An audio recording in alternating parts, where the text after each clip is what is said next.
Hello, speaking to you from Wonderland, down by our beautiful creek.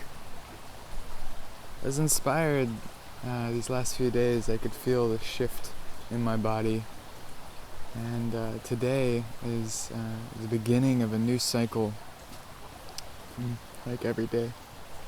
But in the I Ching and the zodiac of the Gene Keys specifically, this moment in time, this entering into Gene Key 15, and it's the opening of a 6.5 week cycle of the mountain, the keeping still mountain, the mountain of the heart, of appreciation, of the cycles of nature and the stillness and the slow breath cycles of the trees, the deep yin earth, ancient energy, and cultivation energy, really anchoring all the insights of the other elements into our bodies, into our daily life.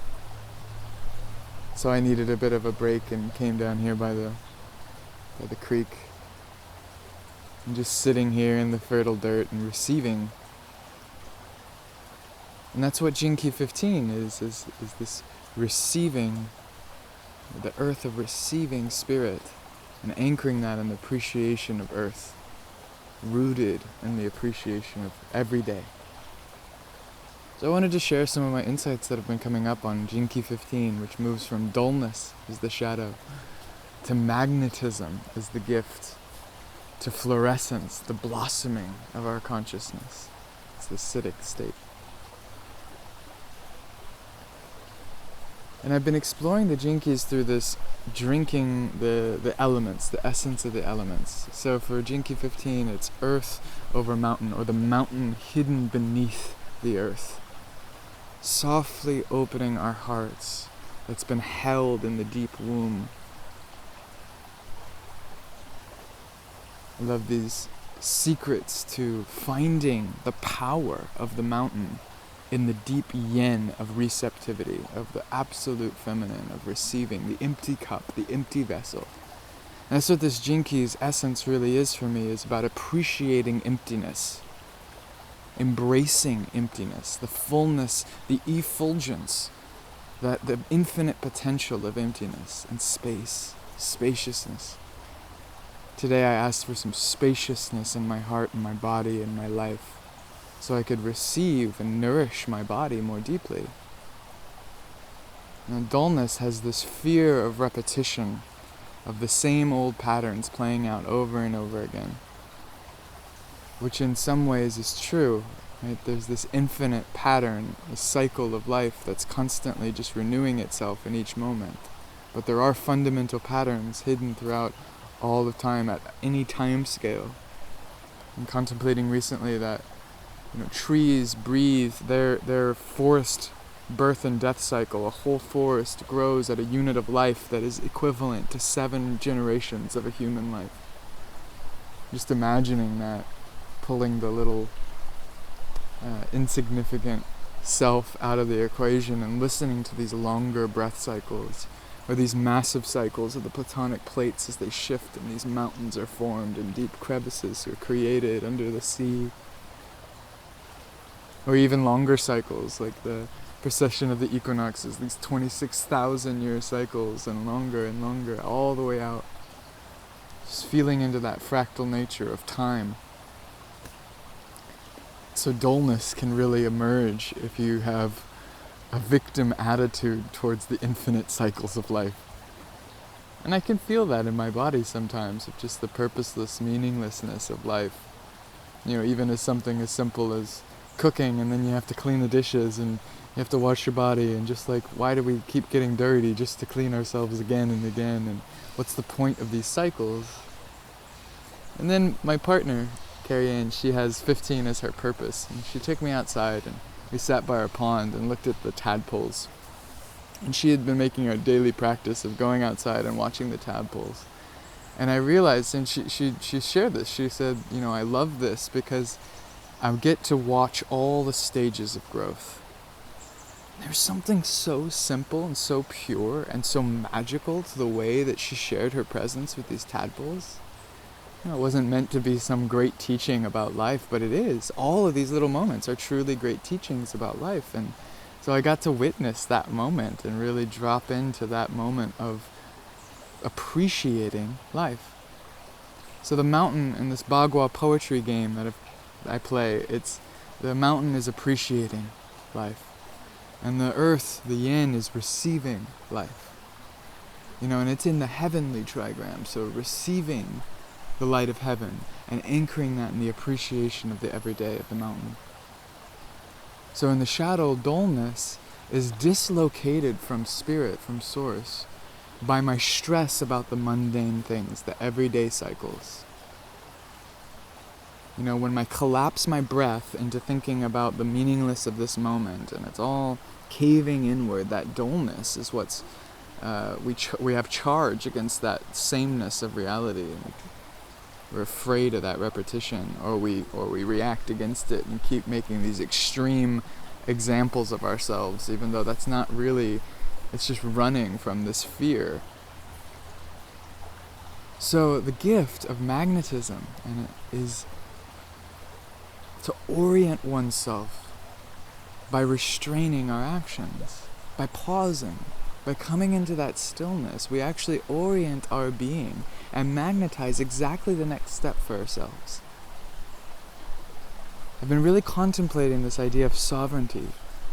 I've found some miraculous examples in my own life and even of humans that we are capable of to nourish ourselves, to be nurtured by breath, by spirit, by universal energy.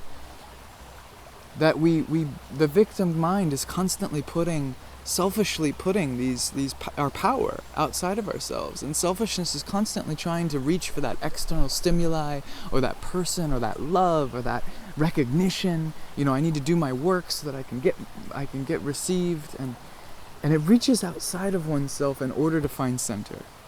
I feel sovereignty is the willingness to find your center and realize that everything is right here. Everything that you need will be placed at your step, that the universe will bring you these things, and not as some, secret technique to get something out of life, but as the relaxed truth of, if I appreciate what is becoming right now, then I receive spirit in every moment. That's why this key is all about the magic in the mundane.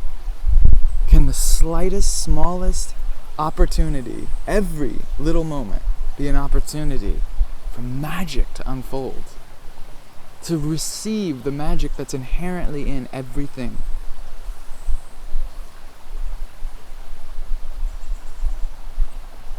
Fluorescence is a reminder that nature moves at its own cycles, right? We're relaxing into these longer, natural timings of life, of being with life.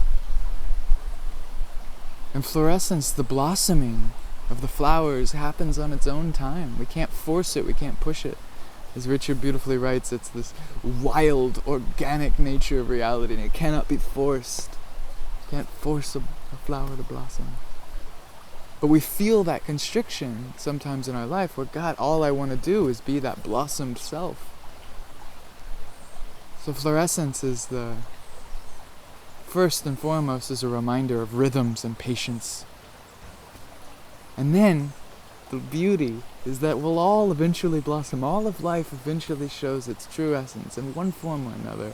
So let's have joy in our life as we wait for this to naturally occur. Unity through stillness.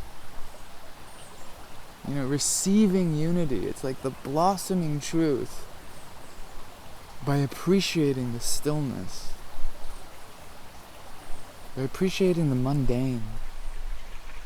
I'm going to go wash the dishes today with that deep prayer of finding myself right here, present with what is, appreciating the beauty of getting to cleanse the mirror of my life, just as I cleanse my own soul, and give joy, bring myself to life today.